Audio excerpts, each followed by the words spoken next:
Oh, wow. Oh.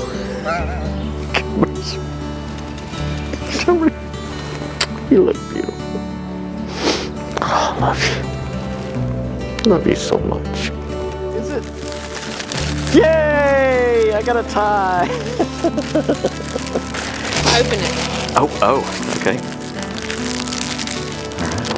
All right. Oh! Look at that.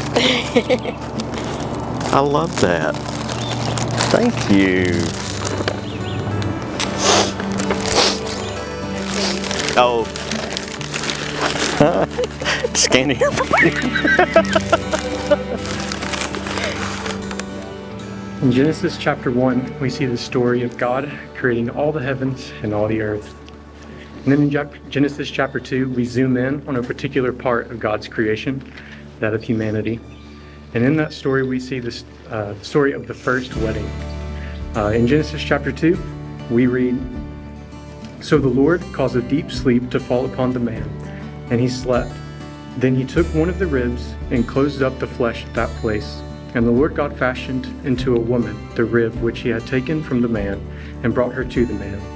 Then the man said, At last this is bone of my bones and flesh of my flesh. She shall be called woman, because she was taken out of man.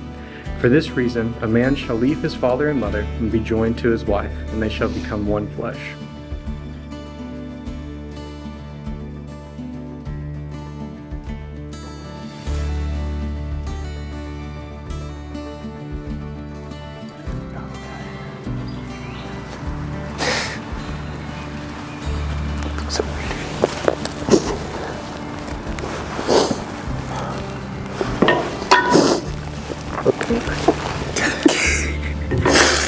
I'm sweating now.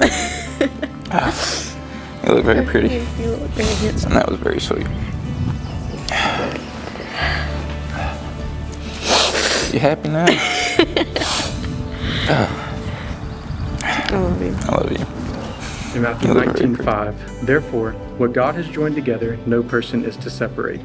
God is the one joining you two together today, and he has a plan for your life. God's plan for marriage from the very beginning was to be a picture of his love for his people.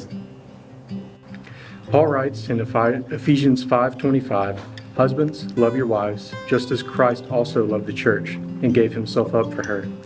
Josh, God desires for you to love Emily in this way. Just as he was willing to give up his life for us, he desires that you'd be willing to give up your wants and desires for Emily's good. In Ephesians 5:22, Paul writes, "Wives, submit yourselves to your own husbands as to the Lord." Emily, God wants you to love Josh in this way. Just as we submit to Jesus' leadership in our lives, that you would also submit to Josh's leadership as your husband.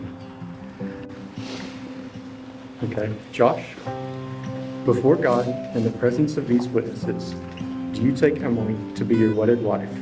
Do you promise to love and comfort her, honor and keep her, and enjoy and in sickness, or enjoy and in sorrow, in sickness and in health, preserve this union holy and unbroken for as long as you both shall live? I do. Emily, do you take Josh to be your wedded husband?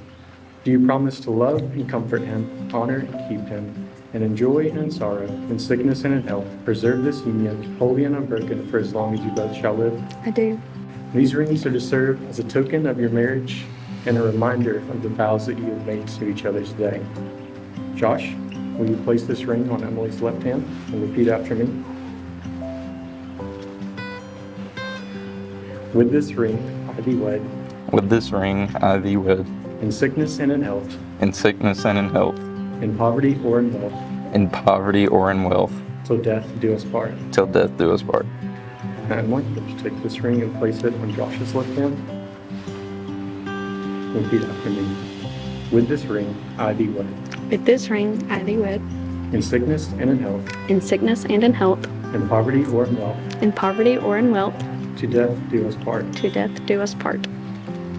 Josh and Emily, based on your commitments to each other today before God and these witnesses, it is by the authority vested in me as a minister of the gospel of Jesus Christ and by the laws of this state, I now pronounce you husband and wife. Josh, you may kiss your bride.